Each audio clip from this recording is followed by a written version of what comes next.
Hey y'all.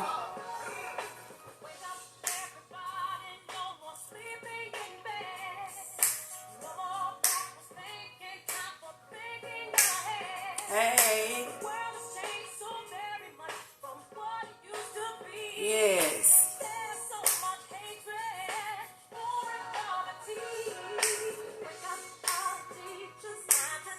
Hey y'all. Hey, come on in. Come on in.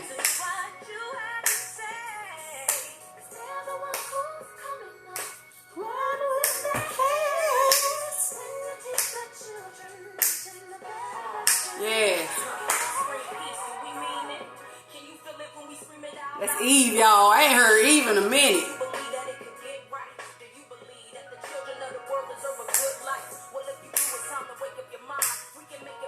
They saying Shantae in this video too.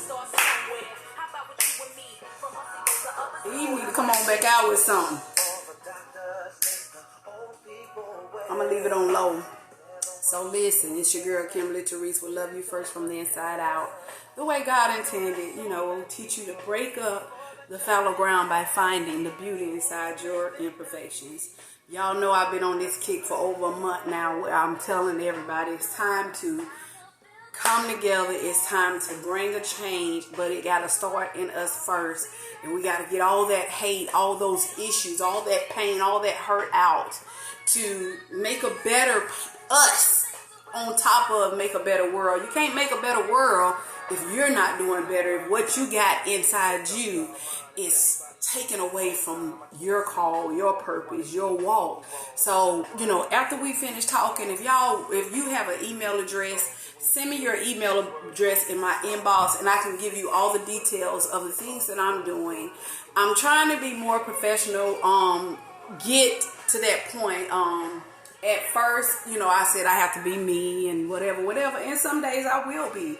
But I've noticed that I've had to have time to get on as I'm working with clients. So I'm trying to juggle and balance all this stuff so that I can do what God is calling me to do and help people in the process of it. So listen, today my girl Marcella got on and just told it how it is. I love that chick right there because, baby, she don't hold it down. And like she said, you can like her or you can not like her, but somebody got to tell the truth.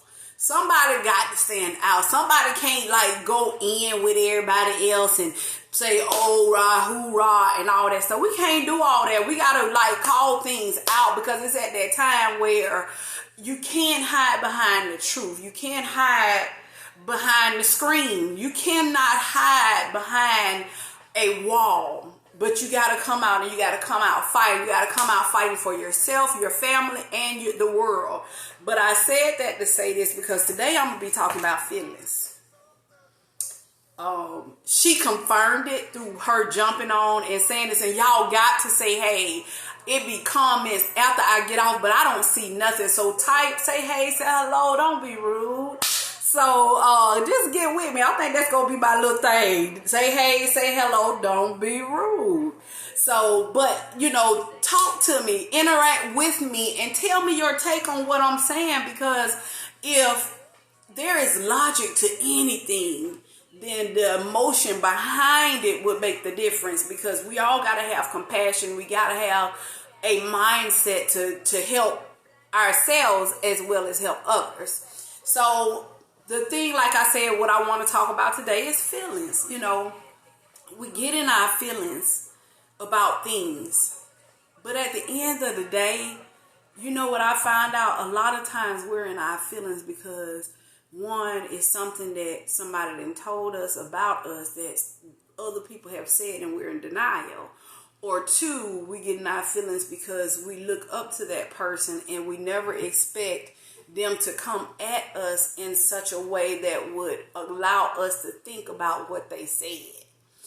And three, we get in our feelings because we expected more from, or we just don't want nobody to say nothing to us, but we expected more on the sense of people think that respect is tunnel vision, is in a tunnel vision type thing, but it's not. Because I can respect you and still respect you enough to the point that I don't want to see you fall. I don't want to see you make a wrong decision. I have had plenty of people tell me how disrespectful I am toward them when I've told them what I see as the truth. And I say that because I could tell you that them pants don't look right on you. This is just an example. That them pants don't look right on you, and you'll say it's disrespectful because you like those pants. And so it's not about the pants, it's about the look. And that's what so many people, because I've had a lot of people tell me how certain things don't look right on me and this, that, and another. But I like it. So if I like it, then what does it matter how it look? You could share it with me, but a lot of times when people say things to me, it's because they're thinking of a more professional business type thing, where I'm thinking of a casual concept. And I like casual. I like to be, dressed down instead of dressed up. And unless I'm meeting a business client, then I'll dress like such. And I could have people just walking in, just like with this, what I have on. This is more for the salon. Like, I wear clothes, like you might see me on my videos where I wear the same thing over and over again because I'm at work. Like, I'm not finna tear up my clothes to work on somebody's hair when I can have a certain set of clothes I have for hair. But at the same time, like now I don't have hair clients. I had one earlier and I supposed to have one that couldn't make it. So I dressed as such, but now I'm in the office. So, I mean, I can change it around where I can put like I have a sweater. I keep a sweater in here for business attire. If I have somebody come in, then I'll change my cape and put on my sweater. But I said that to say this because let me read something to you. I said, feelings will get you hurt or hurt someone else. And I say that because so many times we play with each other's feelings. And I'm not just talking about men and women or women and men. I'm talking about friendships where we would low key. I think I've seen somebody say you low key clowning and laughing, but you mean it. You clowning on the way my hair look, but you mean it. You don't necessarily like what I'm saying, but you joke about it in a sinister way, but you laugh to kind of throw me off. And so, but after a while, you get to that point where it gets in your head. And once it gets in your head, you get to thinking, okay, what do she mean? What do they mean? So reactive, it could hurt someone if you are not in control of it. Like the way you react towards someone hurting you, you have to be like cognizant of that, of how you deal with people in a sense of not tearing them down, but trying to build them up. Let's see, emotions. Oh my God, emotions can be used nonchalantly versus boisterous. Like, you've been hurt so many times, stuff just don't faze you. So you just kind of like, whatever. Or you've been hurt so many times that every little thing will have you pop off. And so those are the types of feelings that we get involved in instead of examining and dialoguing and kind of tearing a thing apart to bring it back together to see what the hidden deed is about it. And so we have to be careful with our feelings and how we wear them on our shoulders and how we replay them in our mind, because, once you think about it, the thoughts that's intensified, if thoughts are intensified, if the hurt are continually to be calculated, they become intensified and it will be dangerous. Dangerous to the point of you might want to do something to somebody, or you might want to do something to yourself because you don't know your self-worth. And so you have to learn how to allow wisdom to think on better things. But like the Bible say, think on those things are just, think on those things that are of good and of a good report, and those are things that are pure. Think on those things, because whatsoever, if you find any virtue in it, if you find any praise, then you will be free within. And the word also say, cast down every thought and everything that exalts itself above the knowledge of God. 1 Corinthians 10:4. I think it's not first, it's second, but I think it's first. And so those things in Philippians 4:13, 8, 4:8.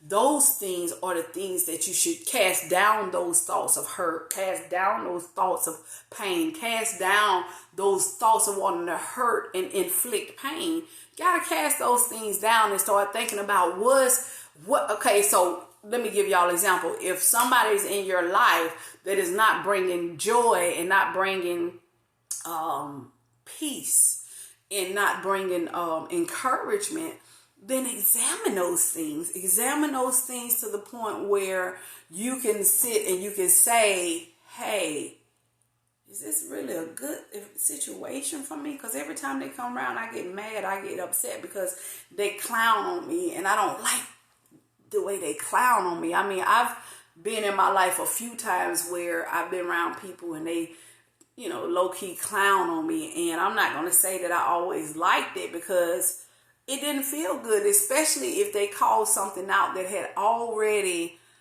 been pondering. I have already been pondering in my mind about. Then it takes it into a point where I'm examining myself. My nose are just too big. I mean, I remember when I was younger, people used to say I had a big nose, but I grew into it. And I used to always say, I hate my nose, but really, I don't think I hated my nose. I think because everybody drawed attention to it, it causes me to look at it and see the imperfected part of what I thought was me. And so you got to use wisdom and say, wait a minute. What we're not going to do is that. We're going to encourage. We're going to uplift. We're going to speak positive things to reflect a better outcome. And when you speak those positive things to reflect a better outcome, the situations don't have to control you, but you can control the situations. You are in control of your emotions. Even when someone comes against you, you are in control of your emotion. I had a friend that recently told me when I'm getting ready to pop off or say something smart or don't ready to receive what is being said, I do like this. And that's okay. I had to catch that because I can see where I might be like, he began to call that out on me. But I'm like, I'm okay with that because if I don't readily agree with it, at least you know why, because I'm about to tell you. And so, we have to learn how to let things go and not hold on to it. I don't know how you all let go things, but how I let go things is I don't ponder on it. Since my birthday, let me give y'all an example. Since my birthday, y'all see my hair getting shorter and shorter, right? Before you know it, it's going to be up here and right here like this. But before my birthday, I had said, you know what? This is my year to walk in peace. This is my year to walk in joy. This is my year not to get upset, even when my emotion wants to get upset, when my emotions want to go to an all-time high. This is my year to bring it down and turn it down a notch. And where I might be excited and all like that, it's going to be in joy. It's not going to be in frustration. And so we have to learn how to be boisterous in joy and peace and happiness and love, and not in frustration and aggravation and going off and telling people how you feel and trying to read them and clap at them. This is my year not to do that. And I'll say this, I'll go as far as saying this. This is my year not to go back and forth with people. I ain't going back and forth with you. I told my son earlier because he just arrived. His dad just bought him and they had to run off. But I told him earlier because I was telling him something and then he told me. And then I was telling him something and he came back at me and I said, okay. I ain't going back and forth with people. Because he's 18 now. And that's all I got to say about that. Y'all know. So we got to learn how to let things go. We got to learn how to look for better outcomes. Marcella said something. She said, I'm going to tell y'all, that whole video kind of had me like, I was like, bring me on live. Bring me on live. Hit that live button. Bring me in. But this was her speaking truth. And I'm not even going to say her truth. This is her speaking truth. Don't jump on the... I ain't never really been one to jump on the bandwagon.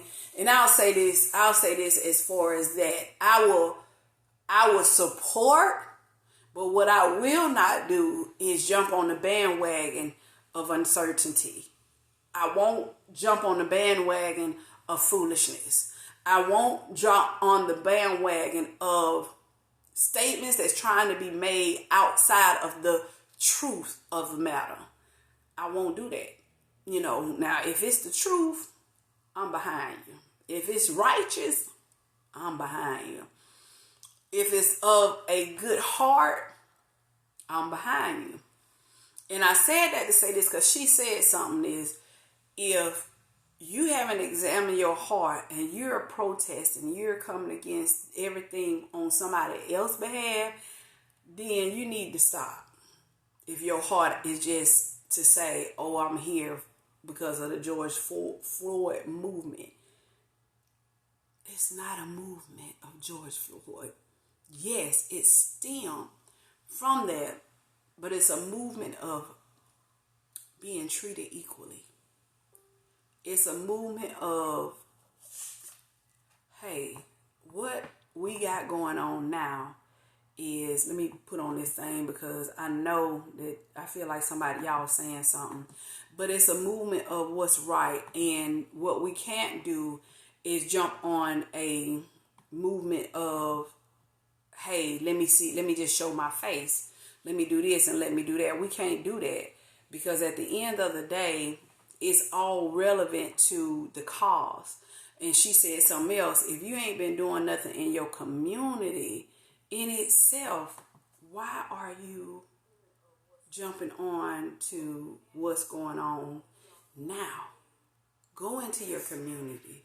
Make a difference. Make a change. But most of all, allow your voice to be heard for your city. Because in your city, we need help too. This your girl, Kim Therese, where I teach you how to love yourself first from the inside out, the way God intended. Come go with me on this journey to free up what is keeping us bound. And that is what's within, that have hurt us and that have sent us to a place of uncertainty in life, in our walk, in everything that we do. God bless you. Hit me up. Inbox me. Let's go on this journey together because in the end, it's all relevant.